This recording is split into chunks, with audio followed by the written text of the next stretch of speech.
Struggle is real, struggle is true. All my people stand firm, and I will stand with you.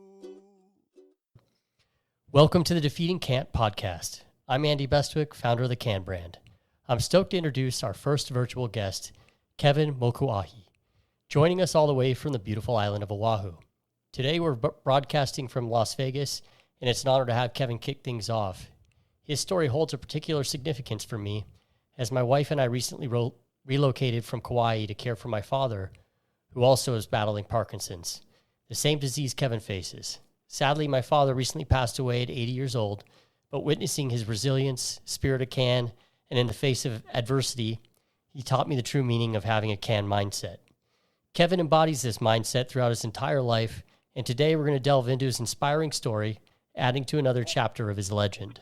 So, Kevin, I just want to welcome you on, and thanks for taking the time to be on today. Yeah, thank you.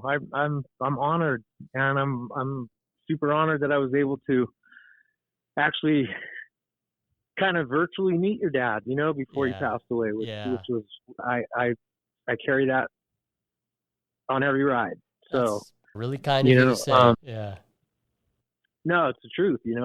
I think about him often, and the attachment, there's just that bond. So, just that day when I dedicated a ride to him, I was feeling good, and it was like, this is. Yeah, it was, your dad, brother. Super chicken skin. And so Kevin and I have a lot of common things. And I don't even know how we connected, to be honest. Probably just through Instagram or something. But actually, a friend of mine bought me a can shirt. No way, that's awesome. And it was and you know what, we were talking about the shirt, and with designs and whatever. And I had forgotten that my first can shirt was the bicycle one. Oh, that's sick. Actually, that's sick. Yeah. So Kevin has raced bikes his entire life, starting with BMX. Yeah, let's jump into that because that's kind of fun. What got you hooked on two wheels? When we were kids, I'm 57 now, back in the day, it wasn't video games. It was, you meet outside at 8 o'clock in the morning on the weekends, and you're gone, and you're riding all over. And, at the time I was going back and forth from Hawaii to Southern California, and Southern California was the hotbed of BMXing. And, it's like that area just alone basically pioneered it. And I just was blessed enough to be in that era. Yeah, you've been around a lot of these kind of cool communities. So yeah, you gotta mention that. Yeah, I started racing BMX when I was 12, and I became really good friends. We were actually went to school together later on, but became really good friends with Pete Lonkarovich. He's a huge name in the cycling, in the BMX race, in the history of BMX. One of the winningest BMX racers to ever race a bicycle. And I mean, so much so that we used to hang out, after school, go ride. It was just nothing, Pete, I would be sitting in the garage, with Pete hanging out or whatever, and Harry Larry would drive up in a van, in the Diamondback van, and drop bikes off in boxes, That's so sick. For me, it wasn't that, it was it's just Pete, and he was just another dude. But with my dad being who my dad was, and that whole thing of growing up, and my brother being who my brother was. Let's talk about that a little bit. We got to clue in our listeners a little bit. Okay. So my brother was a famous wrestler in Hawaii, Sammy Steamboat. Yeah. I'm sure you're all familiar with the name Ricky Steamboat. That was my brother Sammy's oldest son. And so he's, Ricky Steamboat. And then my brother was Sammy Steamboat. So back in the 60s and 70s, 50s, 60s, 70s, my brother was a famous wrestler here on the islands and all along the East Coast. That's so cool. That's that personality and that gravitational pull people have towards you and the family, I think. Yeah, it was cool. When I was little, I used to watch Hulk Hogan and Andre the Giant come down to the beach, and it was just a normal thing for me, And then my father was a famous beach boy. Our father was a famous beach boy, and to watch, just laying on the beach. I used to 3-4 years old sleep on the beach at night with my dad. Yeah, it's so cool. there was no problems back then. Yeah. And there's this thing in Hawaii they call pai pai. So you might be familiar with this, Andy. I'm not sure. Yeah, go ahead. Yeah. So we take a canoe out and then we lay a net and then we make a big, huge circle with That's the net. and for fishing, right? Yes, yes. And how It's a long are you big. out there to do that? What's that process like? So we actually lay the net and we leave the net overnight. It's be like calm. It has to be like calm, glass, calm Sure. waters. And then you leave the net overnight and then you go back out the next morning, early morning, and you just go around into the holes, like wherever there's coral or whatever, and just start poking into the holes. Fish come flying out and they go into the nets, the ones that hadn't already been stuck in the net. That's So, and then you have guys inside of the net, and then you have guys outside of the net, and then you have a canoe that kind of follows the guys that are on the outside of the net that are basically pulling the fish off of the net and just throwing them into the canoe. And so we would literally get a canoe full, and then even like when I was younger, like in my teens kind of thing, like did the same thing. But when my father used to do it, that's when I first ever saw it.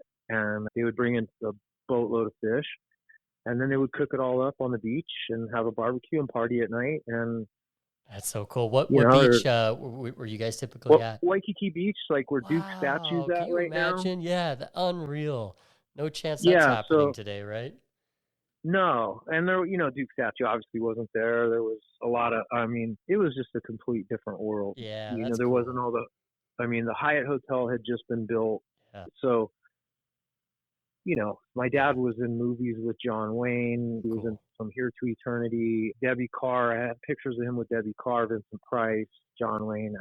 It's awesome, man. Yeah, that was So, an that incredible time starstruck period. thing. Hmm. Yeah, so when I'm saying Pete Lonkarovich and I'm talking about starstruck or whatever, it's like it was Pete. So that's the life that I pretty much grew up around, and So was I kind of want to dig into the tattoo world because so okay. some of you might know that Kevin was the sought after tattoo artist on Oahu for many years. And how long ago? Can you talk a little bit about that history and how recently you were doing that work? Yeah, I tattooed for 35 years, So and I finally had to like officially retire like 2 years ago because of the Parkinson's. Obviously, the doctor said when I was first diagnosed 12 years ago, you're probably not going to be doing this much longer. You're not going to be able to cycle for very much longer. And probably like your dad, similar to your father, when you first hear the diagnosis, you already know because of Michael J. Fox. right. So it's like someone just handed you a death sentence. Yeah, but look how and old Michael J. Fox is. That's the coolest thing. Right. But Yeah. the thing is that when you hear that there's no cure, Yeah. your brain, that's all your brain hears. Yep. No cure. Yep. There's like, how long can I fight this? What can I do? You don't. Right. Right. Those aren't the first things that go through your mind. The first things that go through your mind are obviously you go through depression. You go through, I can't do this anymore. I'm unable to do this. Oh my gosh, I'm going to, I 35 years of tattooing. I've been in a tattoo shop longer than I've not.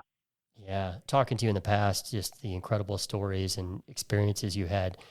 I think what's really compelling and what I want to highlight as we talk is how you've sort of gone through that process because you were diagnosed 10 years ago and you really had to find your way. Can you kind of speak to, if you're comfortable with the day you've got that diagnosis and sort of what happened, what that process was? Because I think it's helpful to a lot of people that have similar experiences. Yeah, it's I didn't get the diagnosis and then just decide like, hey man, I'm just gonna battle this thing like right away. Right. You gotta, one thing about it, I would like to really tell people that have been diagnosed with it or diagnosed with whatever else, like go through a little bit of a grieving period. Sure. Allow yourself to say like, oh, like grieve about it. Yeah. And then once you've gone through a grieving period, then you are like, okay, now what? Yeah. Am I so gonna cool. sit here and grovel, or am I gonna, like, I've been fighting my whole life, brother. I think I might have sent you a picture of what I used to look like. I was 250 pounds on steroids. Like, I mean, just huge. just and not a good person. And fought all the time, had my nose broken a bunch of times. I haven't. People look at my nose and they go, "Man, that's just busted up." I'm like, "Yeah, well, I didn't win every fight, like, but but I fought, right?" Yeah, yeah. So it's not scripted like WWF. Yeah, right. So you go through that, and then I fought since I was a kid, and that's just how it's been. I've watched my dad, I've watched my brothers, I've watched. We're just continually. You don't just give up, and so once I got through the grieving period, I was like, dude, what are you doing? Like. Yeah, that's you've got a lot of models, thankfully. That with that positive fighting spirit. So well, you know what? I'm gonna tell you, like, it wasn't really my own family that inspired me. It was, well, obviously Davis Finney, like one of the first Americans to go to the Olympics in cycling in the first place, medal in the Olympics. Obviously, he was diagnosed with Parkinson's. He's one of the less famous people that have Parkinson's, but his book is basically like the Bible within the Parkinson's community. Yeah, I just got chicken skin on that one. For listeners, Davis Finney, and we're now transcended into road cycling, and he was one of the greatest cyclists of that generation, and huge engine. And then his son Taylor, who lucky enough, he had trained in Las Vegas some, and I got to ride with him just on his wheel mostly. But yeah, an incredible story of someone similar to Michael J. Fox that had the world, everything going for him. And then that kind of that rug gets pulled out. And I think. Yeah, it wasn't long after he got the silver medal in the Olympics that he was diagnosed. Right. So, I mean, that's 35 years ago or something, right? 30, 40 years ago. I'm not sure, but he still rides his bike to this day. Yeah, it's pretty cool. And that's a huge thing with Parkinson's, right? That momentum, yeah, and we have this thing that it's like, what's your mountain, right? And it's like, it's not about like riding. He doesn't ride it like the distances or anything anymore, right? He's not putting in like the miles that he used to, but he's still doing it. So it's like, what is your mountain? Is it just to walk around the block? Is it what Haleakala just happens to be my mountain right now because I feel like I'm going to be able to do it, and I've never done it before. So it's just really a symbol, it's a symbol, and it's a big one. And a very big, huge inspiration for me was David Bailey, and he didn't even have Parkinson's. He got crippled. He was one of the winningest motocross racers to ever touch a motocross bike, supercross racer. Sure. And he was paraplegic, in a practice accident on a training track out in Southern California. Honda has their own track, and yeah. I mean, he was one of my idols, like back in the day, like not idol, I would say, but just like one of the guys that I was like, wow, really inspired me. Yeah, I looked to on a dirt bike, and that was when I was racing motocross. And and then for him to go and be like one of the first guys to ever complete an Ironman in a wheelchair. Yeah, it's unreal. And then win it. And I mean, this guy set like a whole new precedence for paraplegics. And he didn't give up. But, I read his book, and it's the same thing. He went through the grieving period. He went through the depression mode, and then he was like, you know what, man? I'm done. Like, just, he became one of the top, like, paraplegic triathletes in the world. Yeah. So he went from one, being one of the best in one thing to one of the best in another thing. Yeah, it's pretty cool. And I think... I mean, some of those guys are wired that way, right? But I think everybody is inherently, and sometimes it's a challenge that floats you to the top. A lot of people.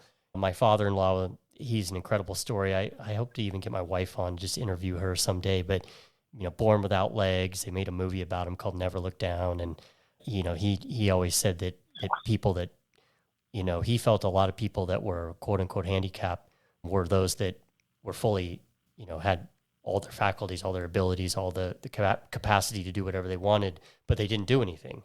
And sometimes that trigger for you in life, it can, I want to say it's a blessing, but it can be a fire starter. And I think it's not what you really needed, but you're on fire right now. And I think it's totally badass. And the cycle to the sun, just so you guys know, when he says, what's my mountain, which I love that saying, his actual mountain is the Haleakala crater on Maui, which is 36 miles and a 10,000-foot vertical climb on a bike. It's an annual bike race that you're going to do for the first time, or Yeah, the first time back in when I raced along to like 1999, 2001, road cyclist, I was more of a crit guy, like sprinter type dude, because I came from a BMX background. Right. Yeah, so I could put out some watts when I was younger. And so, like climbing Haleakala, I wasn't like, it didn't seem like that cool. No, it was like, I hate climbing, I ain't climbing, like. You're more of a green jersey guy, not a polka dot jersey guy. Yeah, exactly. And like really along the lines of like a pure sprinter, like one of the guys that can't really get over the hills that well either. So yep.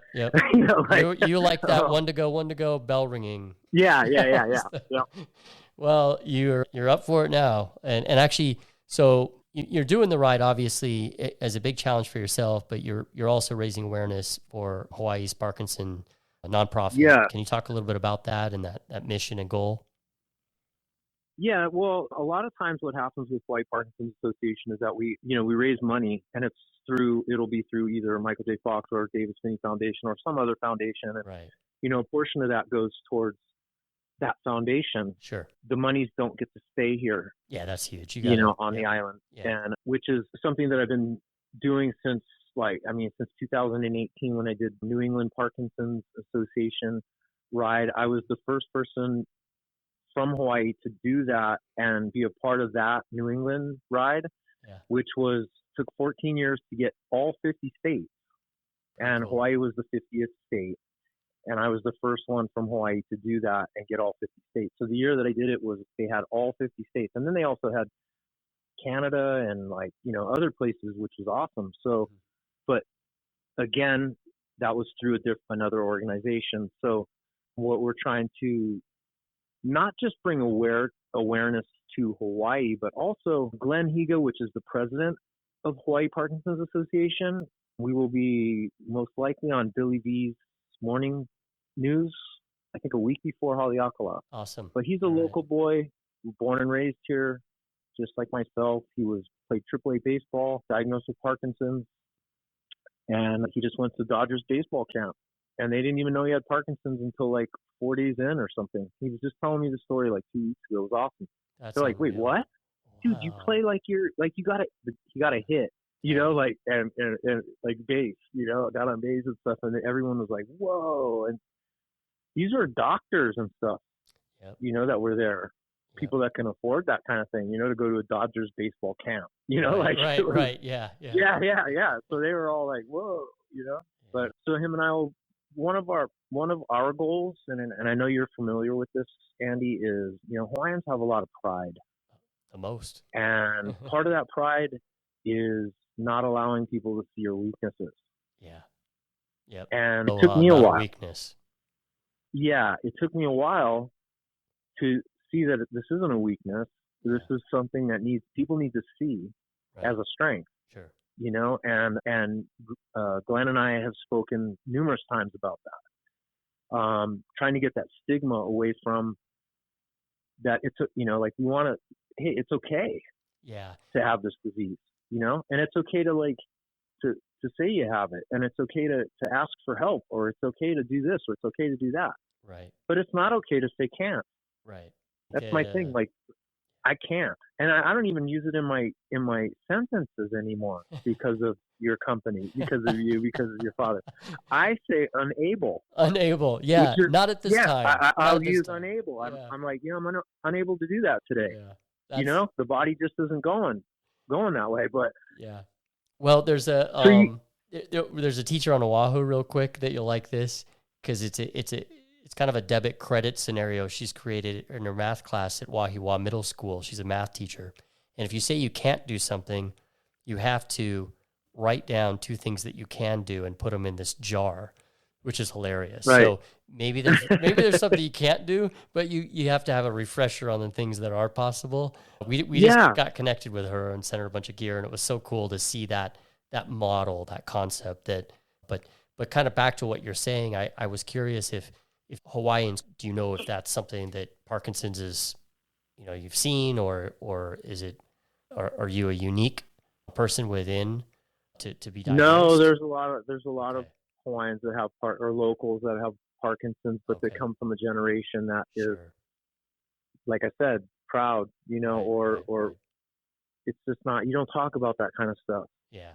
But It's I'm tough. saying it's okay. We're both saying like, hey, dude, it's Yeah, I okay. love that about you, man. Because going through that with my dad and watching it, like it is okay. And for those of you that have a loved one or you're a caregiver, man, I can't throw enough support behind you. And I think Kevin feel the same way. As my mom was the most incredible caregiver of all time, because as it progresses, it gets more complex. But the patient itself, my dad, he was in there. You know what I mean? You start to get where you can't really see their emotions because of Parkinson's, and there's some different things that occur, but they're in there and they're starving Mm-hmm. for opportunities to move and get out and about. And I started pushing him in his walker, around the neighborhood, and he was just stoked. I mean, he would. So I think that's a really important thing to reinforces what you're doing, and I think that message is important. Yeah, it sometimes some people will find out that I have Parkinson's, and then they'll start. And if I'm speaking or stuttering sometimes, or I'm having dyskinesia and shaking and things like that, Mhm. Kevin, are you okay, dude? Stop. Yeah, the slowdown. Oh, it's the worst. My dad would look at me. Actually, I'd get some side eye from him because because at first I'd get this side eye from him, and I was like, oh shit, I'm treating him like a child or Yeah, something else. you were just saying he's in there. We're in there, man. He's in there, completely in there. And it's Yeah, just that can you the motor describe skills, that? The motor skills, the motor skills. in a phase. It's hard for you to get to bring that from thought to vocalize it. Yep. So the dopamine is basically, the dopamine door is closed, and so it's not allowing that flow of just automatic things to happen, like speaking. Right. So the thought comes, but then now you have to think about what you're saying, and that takes a little longer than the automatic just reply. Yep. And then sometimes you slur your words. For me, I slur. Sometimes I stutter. It's more along the slurring. And then so when someone hears me slurring, it's funny because I was watching Michael J. Fox's. It's called Still Michael J. Still Fox. is so awesome, man. It was yeah, so badass. If you could watch it, anybody out there, it is so cool. And they did such a good job with telling a story through the movies. But yeah, anyways. Go ahead. Yeah, and it will give you an idea of what can cause this disease too.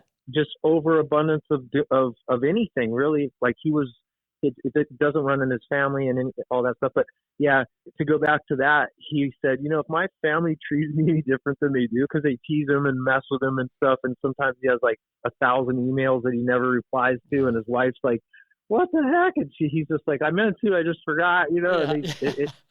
And he's just like, man, if they treated me any different, he goes, I don't think I'd have made it this far. Yeah. Meaning he doesn't want to be treated like Michael, are you okay? He doesn't. Yeah, no, my dad didn't either, and I could tell. And the patience thing as a caregiver is so important because, and you get on that interval where you realize, okay, he's got a thought, he's trying to get it out. I have to just listen and be patient, and then I wouldn't let him give up, because sometimes he would say, oh, forget it, and I was like, no, Dad, like, what was it you were going to say? That's I think an important thing for people to understand is that you're in there. It's well, the hardest part is by the time we think of it, then we want to answer. It depends if you're going through dyskinesia or you're in that mode of it's really bad that day. By the time we get the idea and are putting it to our lips, we've forgotten. Yeah. Yep. Which is the saddest part about it all. Yeah. And I always say, like, when I do that, I'm like, I'm not sure where the old crosses the Parkinson's yet. Yeah, right. Nah, I just blame it on age. Yeah, because it probably is, and hard living. You gotta account for that sometimes. Yeah, I lived a hard life. I put a lot of did a lot of damage to my body, and it doesn't run in my family.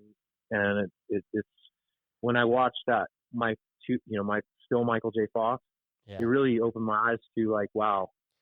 I You didn't, know, like, I didn't think of okay. it that way. I guess I should have put that together, but maybe you guys lived in like 30 years. You lived a full life of craziness and experiences. Is that what Brother, triggered it? I don't know. you don't have enough time on your podcast to go through I know. There's one or two yeah. days or a weekend of a tattooer's life that I lived back when it was, you know, before social media, before all that stuff. You know, we lived it. Yeah. And we lived it to the fullest and craziest. And, you know, rock stars wanted to be tattooers back when I was in my first 10 years. Yep. I believe that, you know, and you were associating with sort of people that famous in the industry. Yeah. Like I actually worked. Yeah. I actually worked in one of the most famous shops in the world, and that was Skin Deep 30 years ago. And I was blessed to work next to, man, I mean, I could name names like all day. Wes Grimm, one of the top 10 tattoo artists in the world. Gil Monty, Jack Rudy. I mean, the list goes on. Paul Booth. It just like literally within the first 2 years of me tattooing, I was like thrown into the ocean, you know? Yeah. And I was working next to these guys that were just like phenomenal. And then, you know, 2 years into tattooing and you got these guys looking over your shoulder. You either get it together, or you don't. And like Rick Walters said to me one time, sitting in the middle of my shop, this is one of my own shops. This is years later. But Rick Walters is another famous name in the industry, and I was like, man, Rick, I was just in a downer, you know. And I was like, I got this disease. I'm like, I don't know what to do. I feel like these kids are just getting so good. And listen up, kid. Yeah, he don't How want to long hear you that. been doing this now? I was like, 25 years. He's like, there's a reason why you're still doing it, because you must be doing something right. What do I do? Awesome. I'm like, you do eagles, Rick. And he's like, yeah, and I do them well and I do them fast. Don't change for nobody. Yeah, a lot of eagles with the military. So I think you guys probably. Yeah, I've tattooed a lot of military. You know, it's funny because I've tattooed a lot of famous people. And when people ask me, who's the most famous person you ever tattooed? I say, you ever heard of Marcus Luttrell? And half of them do and half of them don't know who he is. Most of the military guys do. Even the young kids know him in the military, especially the Navy guys. Sure. You know, he's definitely But I did, you know, I tattooed him and his brother's twin brother probably 17 or 18 years ago before they went on that mission.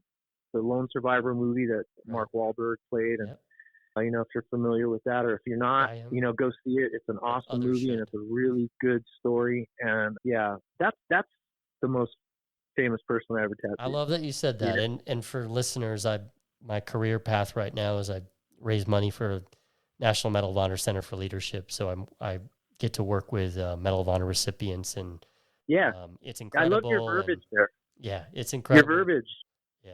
The verbiage is we get to. Yep. Yeah. Oh, it's an honor, man. It's a complete, and you know, we could dig into that whole subject matter, but people that serve, you know, as I'm getting these different experiences in life, I start to realize, you know, it's cool to be around athletes and famous people. It's an honor to be around people that have served, whether it's, you know, first responders or military people, you know, people that just are really sacrificing things, and including, you know, mental health's a big part of the brand. And a lot of what they shoulder is in their experiences for us, I think. Is you know, from personal experience, because of your father, you know, going to the hospital and having these caregivers, your mom watching her, badass. you know, it's not an easy disease. This isn't an easy disease to be with somebody. Like when you're married to somebody, and all of a sudden that person gets diagnosed, like I did.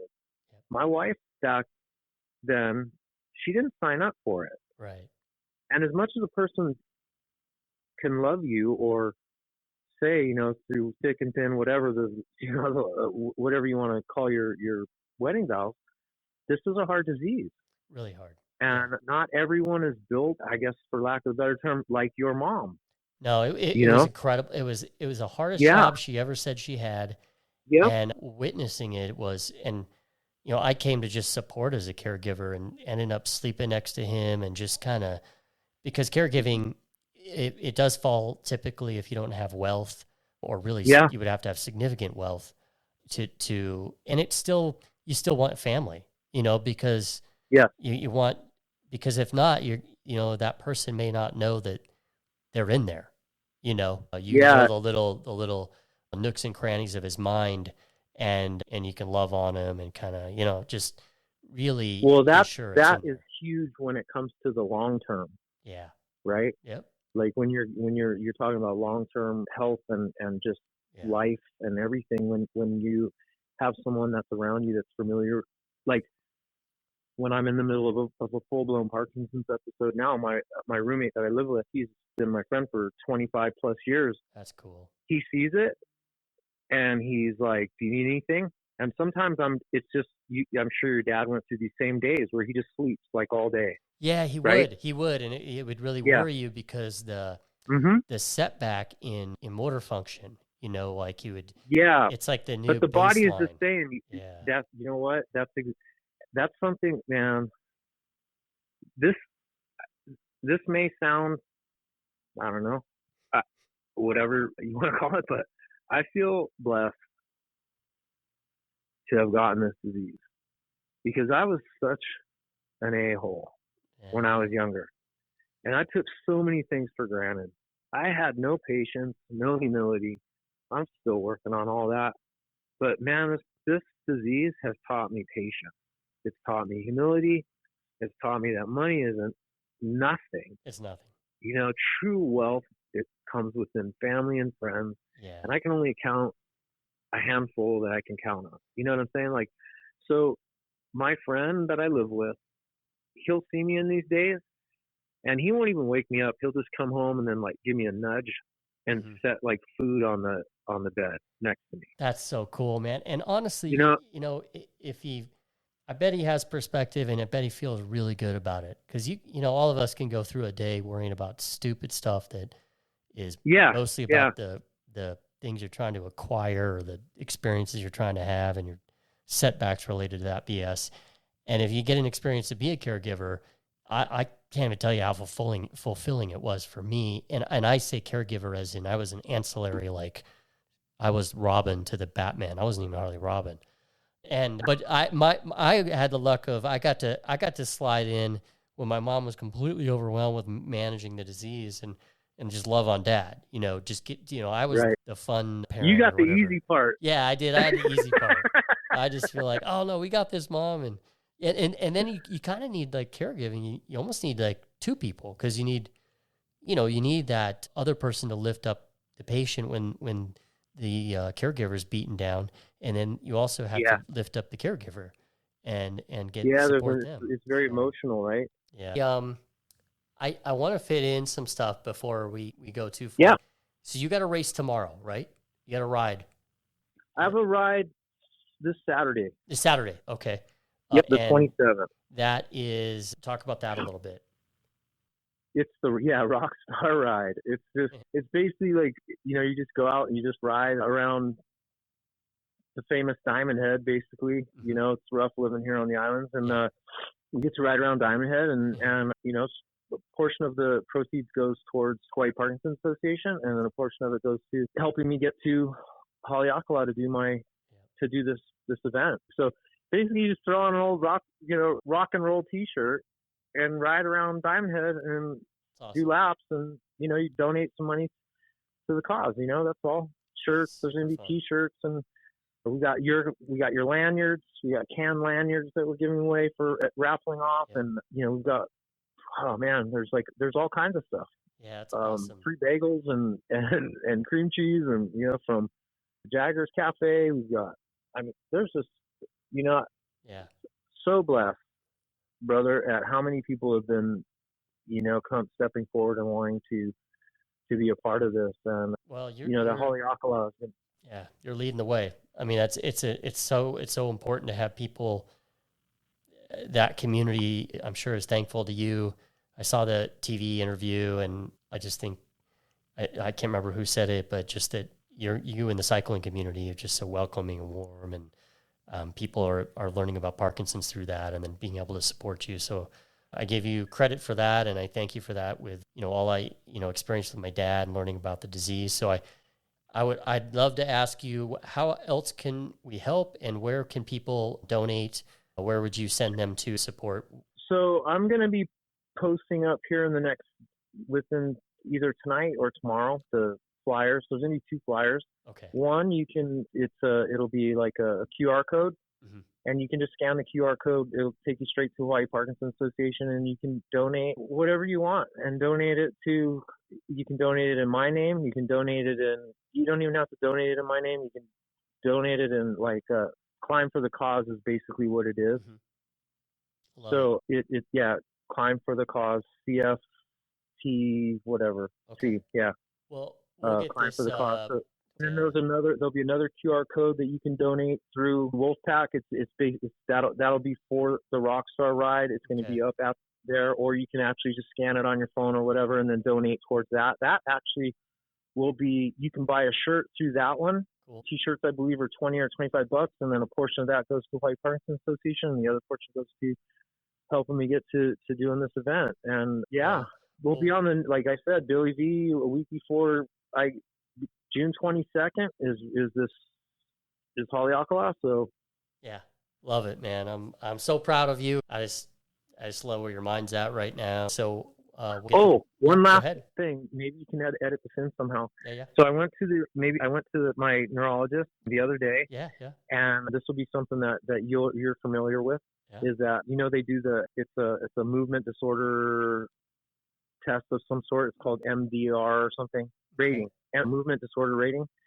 And so I'm sure when your dad first got diagnosed, he was doing the movement disorders, finger tapping and all that kind of stuff, right? I remember that. So okay. So there's a low bar, there's medium, there's high numbers. I just went to the neurologist the other day, and so my numbers were at 22 a year and a half ago.